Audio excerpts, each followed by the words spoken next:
Hello, good evening sa inyong lahat mga ka-XP. Ayan, nandito na naman si Kuya XP para magluto ng ulam natin ngayong gabi. So, easy lang naman ang ating lulutuin guys. Ito yung petsay. Ayan, kung may tanim kang petsay sa bakuran mo, pwede kang mamitas para igisa. Ang panggigisa natin dito guys, yung butter. Lalagyan natin ng sardinas. So, tara guys, samahan nyo akong magluto. Ito ang ating pechay. Ayan, hiniwalay ko yung tangkay kasi yung tangkay medyo matigas-tigas yan. So, hiniwalay ko siya.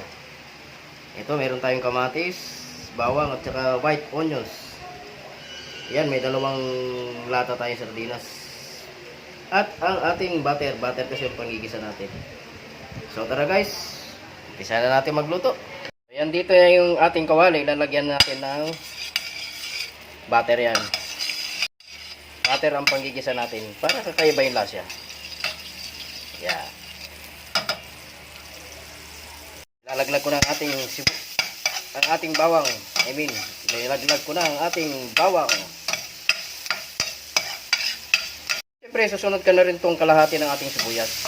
White onions ang gamit natin. Halo-haloin lang natin yan guys. Para pumantay yung pagkakaluto. Hindi naman natin pwedeng sunugin yan ng may kasi mapait. Siyempre, ang ating kamatis. Yan, haluan natin na isang pirasong kamatis yan. Medyo dudurugin lang natin para hindi siya matigas.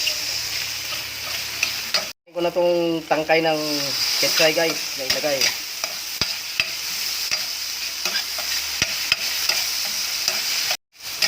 Kasi ang tangkay ng pechay medyo hindi siya sasabay sa dahon, matigas siya. Kaya unahin muna natin palambutin ng konti yung tangkay. Lalagyan lang natin ng konting patis, mga kalahating kutsara. Siyempre lalagyan natin yan ng magic. Yan.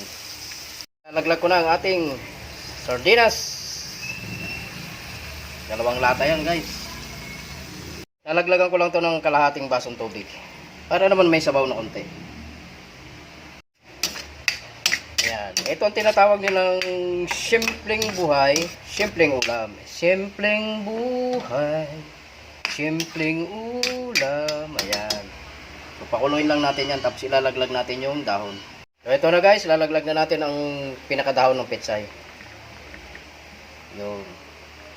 Simpleng-simple lang tulutuin guys. Sabi ko sa inyo, kung may tanim kang pechay sa iyong bakuran, pumitas ka lang, tapos igisa mo, lagyan mo ng isang latang sardinas, sabawan mo, okay na. Yan, tatakpan lang natin. Haluin lang natin ulit. Hindi naman pwedeng overcook palagi ang ating ulam. Kailangan naka-half cook lang yan. So ayan guys, nilaglag na natin yung ating puting sibuyas. Ayan. Para kakaiba yung lasa. Pag kinain mo siya, meron kang nalalasang sibuyas na sariwa. Ayan. So ayan guys, luto na ang ating simpleng ulam. Simpleng buhay. Ayan, ginisang pechay. Yun o. Ganyan lang kasimple. Simple magluto. Ayan.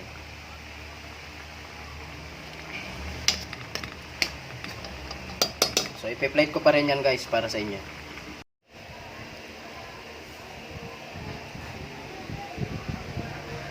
Ayan guys, ang ating ginisang pechay. Yun. Simpleng ulam, pero masarap. Yan ang ulam natin ngayong gabi. Gulay-gulay naman tayo ngayon. Simpleng-simple lang lutuin ito guys. Gaya ng sabi ko sa inyo. Kung meron kang tanim na pechay sa iyong bakuran, pumitas ka ng isa, haluan mo na isang sardinas, okay na yan. Talo-talo na, yan.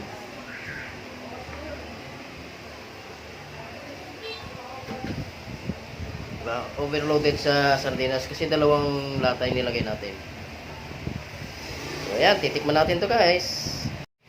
Ayan guys, ito ang paborito kong part, yung tikiman. Ayan. Titikman natin yung ating ginisang pechay sa butter na may sardinas. Ayan.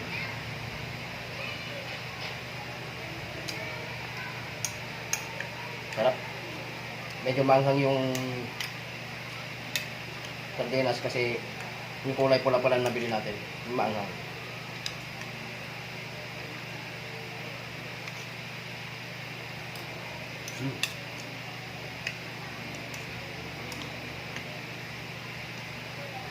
Ayan, sardinas oh.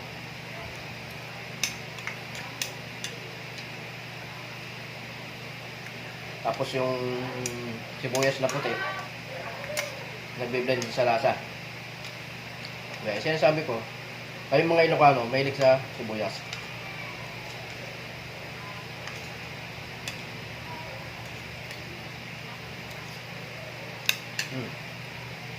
Sarap.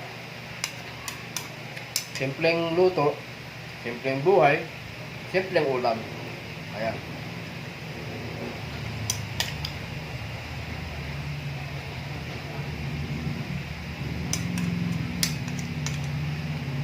So guys, ito ang ating cooking tips, yung simpleng luto natin ng sardinas. Ginasa natin sa butter yung pechay. Hinaluan natin ng sardinas. Yun lang, simpleng-simple lang. Kahit bata, kaya niyang lutuin to. So yan, kung nagustuhan mo ang ating cooking tips ngayong gabi, ay mag-react ka na. Share mo na rin para naman mapanood ng iba. Ayan.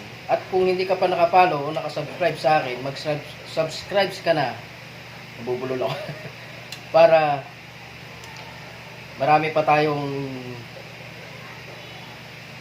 i-upload na video gabi-gabi, mapapanood mo rin. Ayan. Sarap. Ayan, thank you for watching. Bye-bye. God bless.